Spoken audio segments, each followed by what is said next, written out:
Oops.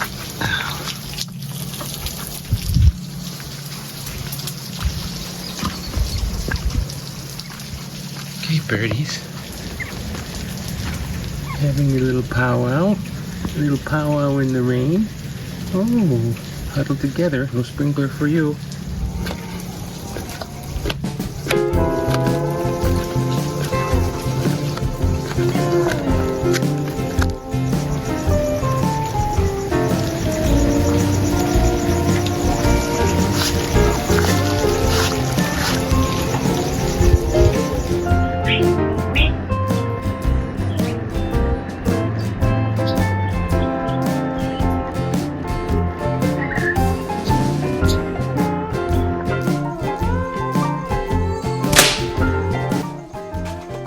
How's it?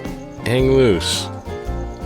Welcome to Mongoose Max Hawaii, the channel.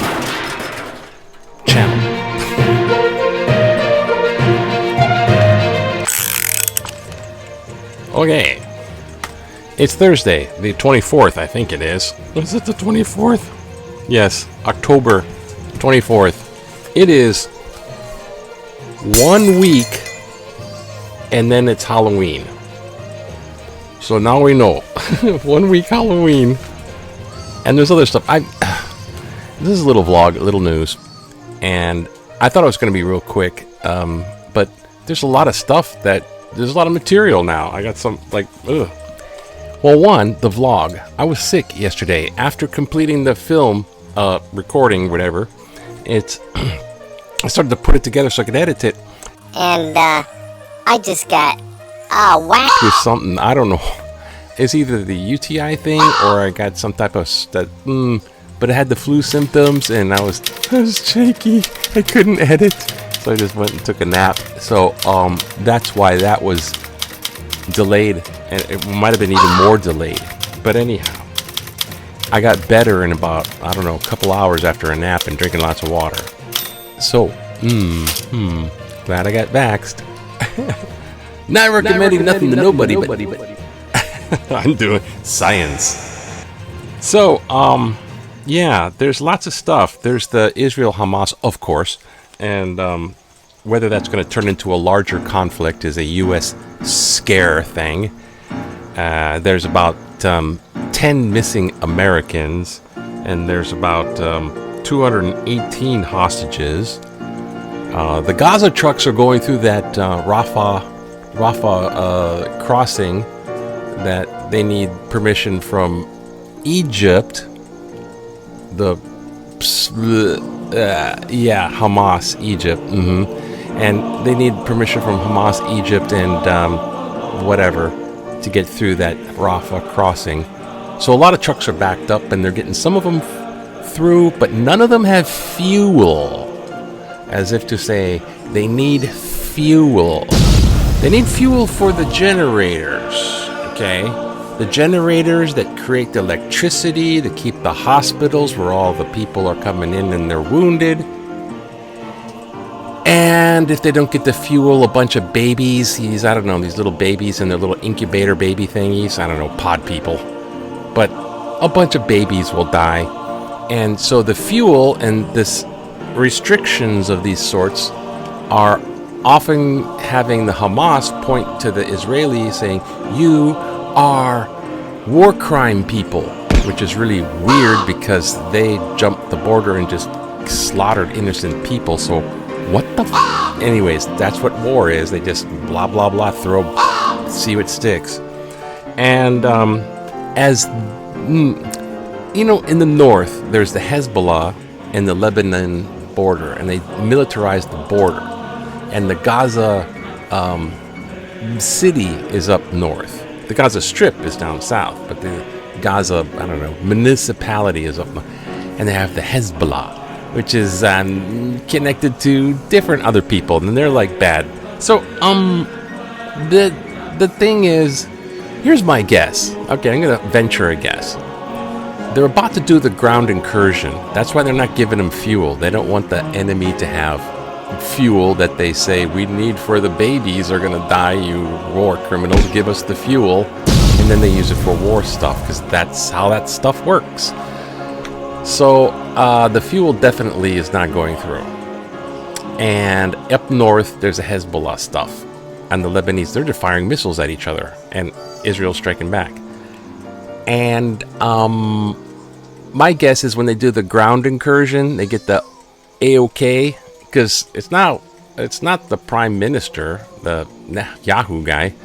It's the IDF, the Israel Defense Forces.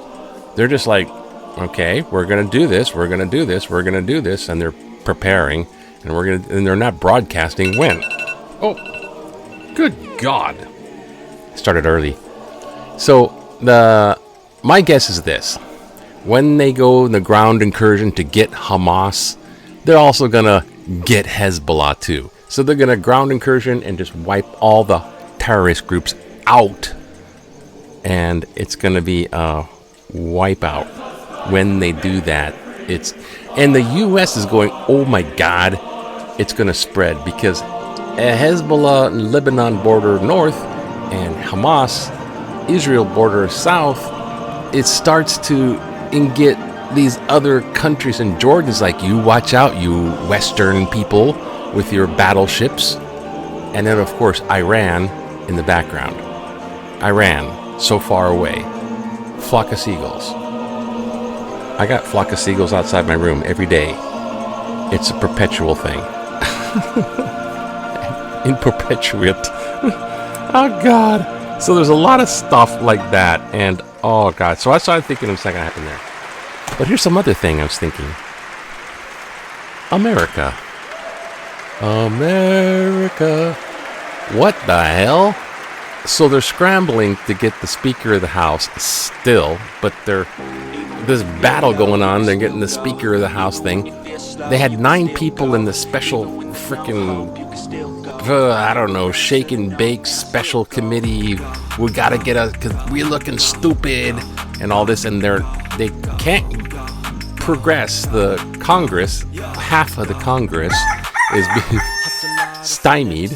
And the USA is going to go broke when it runs out of its budget for itself. So it can't continue. And they can't vote on other stuff because they got no leader whacking the gavel. Because whacking the gavel is where it's at. So, but they narrowed it down to 4. Or they narrowed it down from 9 to 4, and there was like, I don't know, somebody, Emmer, something, I don't know, but they're just scrambling to get somebody, but this is my suggestion. I'm venturing out on limbs here. It's a 2-party system, political parties, Democrat, Republican now. It used to be, Whigs and all these different parties, and they keep... The Republican Party in Abraham Lincoln's day is like the stereotype of the Democratic Party now. For the people, by the people, of the people. It was grassroots and it was small. That was the Republican Party when it started. Now it's different. And that's the stereotype of the Republican Party. But that old stereotype of the Republican Party is over with. It has crumbled. The Republican Party, whatever it was, is now no more. And they have whatever that is. They can't elect a speaker. So here's my suggestion.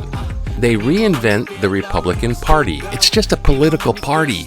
It's not the government.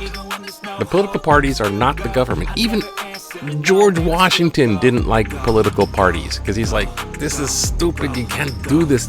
This is wrong. George Washington, while he was first president, it's like this political party stuff is just no. But they didn't listen to him.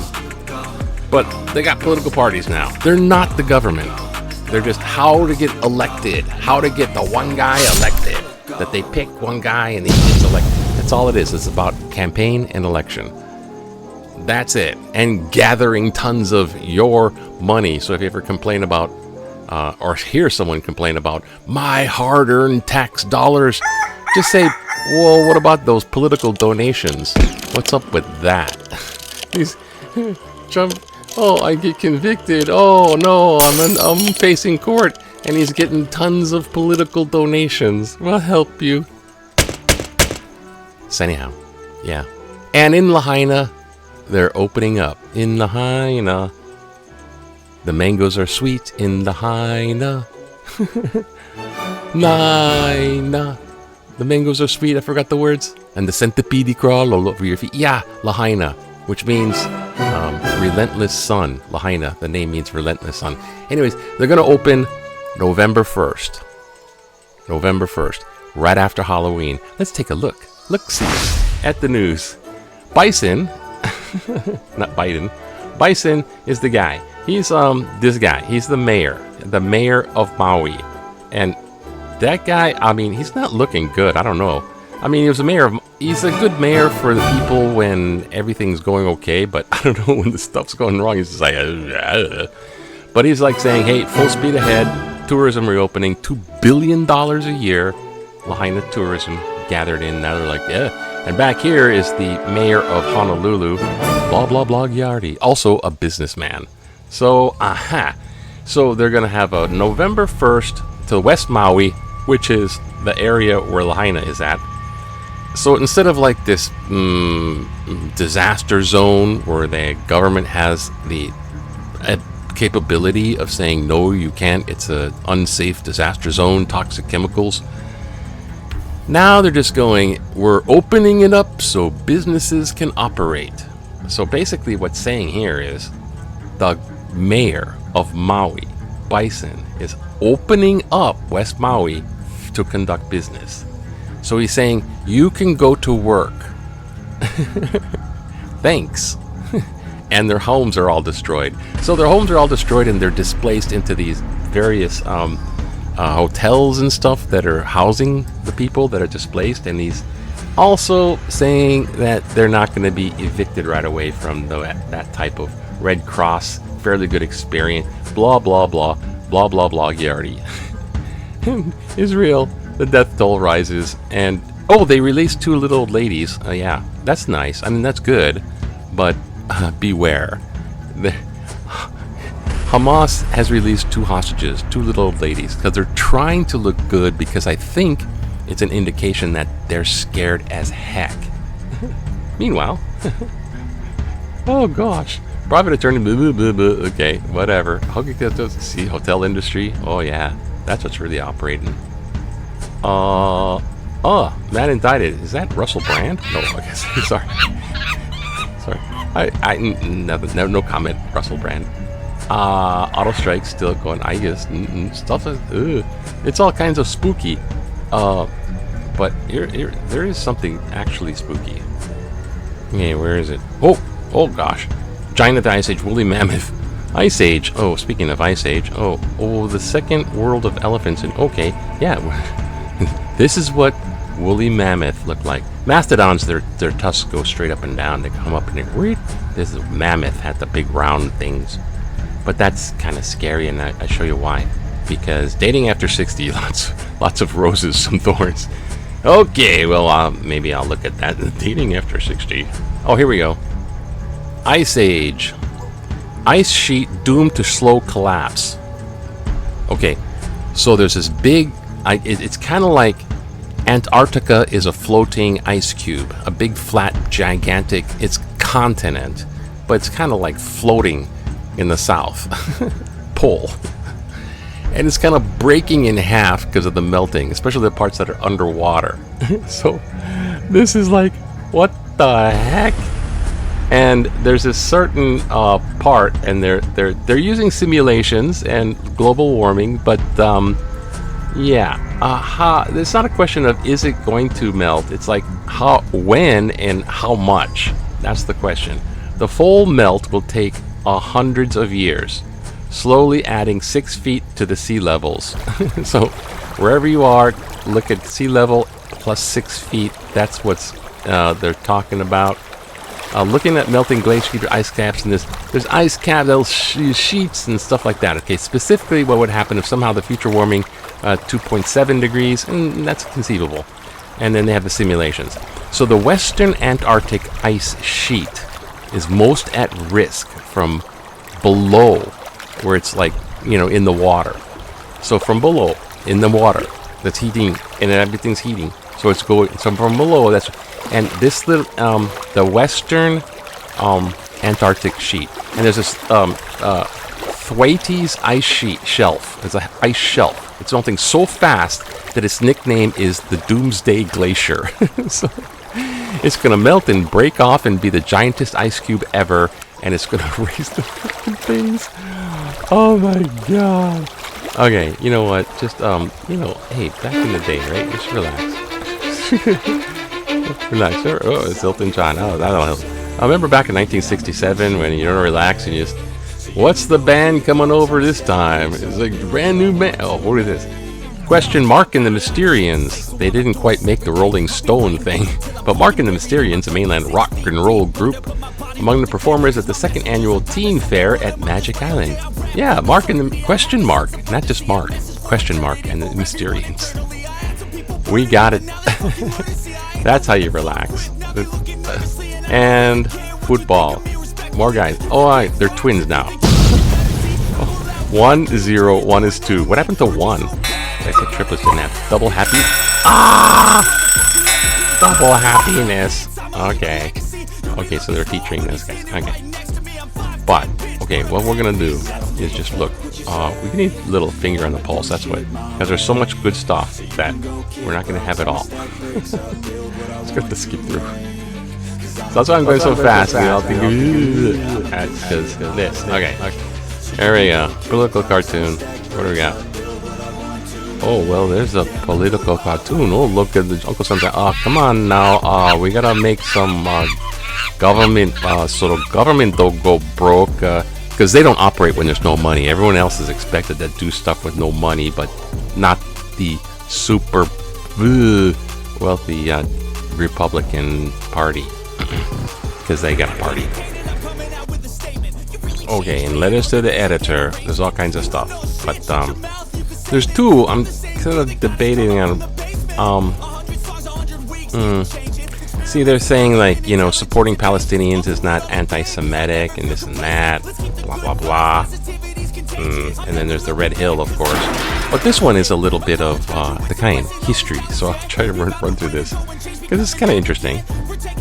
Okay. The state of Israel has been under siege since 1948. Jews and Arabs have always been the indigenous peoples of Palestine, a Roman designation.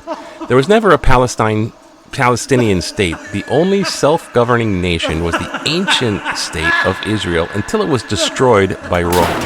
Foreign conquerors ruled until after World War I. The United Nations promised to create a Jewish homeland in reaction to the Holocaust. In 1948, the area was partitioned into Arab and Jewish states. But the Palestinians refused partition and, aided by 5 surrounding Arab nations, attacked, using Arabs to flee the region. More than 700,000 Arabs fled or were expelled. Israel miraculously defeated the Arabs, enlarging territory, but Jordan annexed the West Bank and East Jerusalem. Some 156,000 Arabs remained and became citizens of Israel. Jordan lost the West Bank and Jerusalem in the Six-Day War in 1967. In 1993, the Oslo Accords authorized the Palestinian National Authority to govern parts of West Bank and Gaza. But Israel has been under siege since 1948. Carol White McKee. Thank you, Carol, for the history lesson. That's all that's going to stand as is history. I'm going to let that go as history. There it is. But this one, oh, what the heck? Like education system. Oh, check this one. Oh my God. See, I'm telling you, a lot of material. Does the education system teach critical thinking? The education system faces key strategic questions. STEM science, technology, engineering, and mathematics may answer the questions of how to do things, but does it answer the question of what to do? Do we need to emphasize skills over knowledge? Can someone teach their preferred ideological orthodoxy, or at the same time that they train critical thinking? How can young person with limited experience do critical thinking without social studies, i.e. history, civics, economics? That's what I had to teach. They made me social studies and teach all the history. And kids don't like to read or write papers.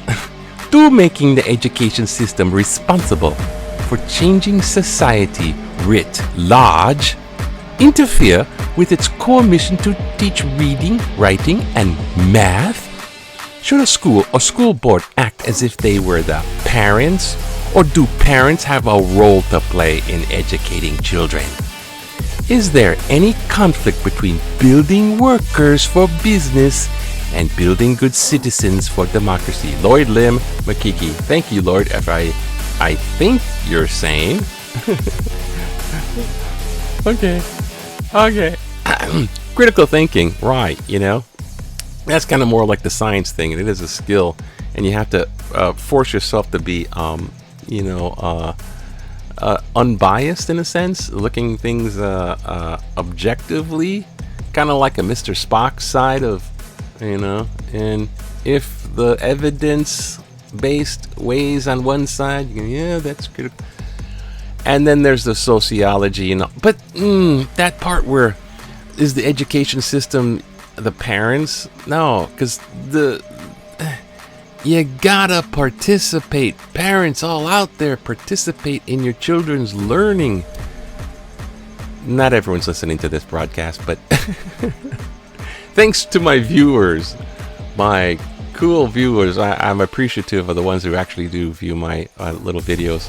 And Marianne, I'm gonna give you a shout out. Marianne, yeah, I'm still gonna try to give you a call at some point. It's been crazy with all the other.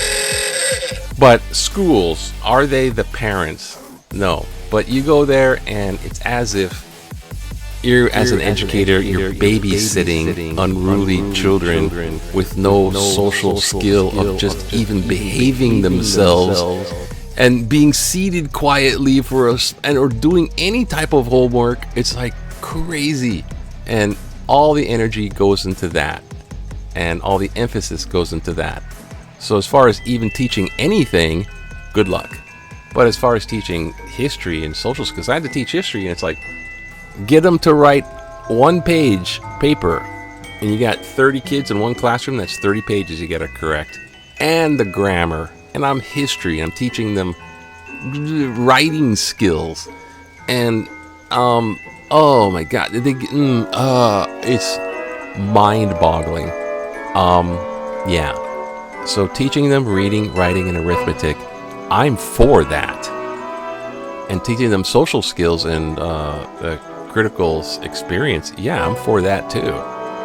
But they have to be behaved and receptive enough, and not like, my iPhone is smarter than the teacher, I'm not going to listen. I'm not going to do this work. Anyways, did my thing stop? Oh God. Okay, I'm not going to I was going to try to make this short, but it's not. But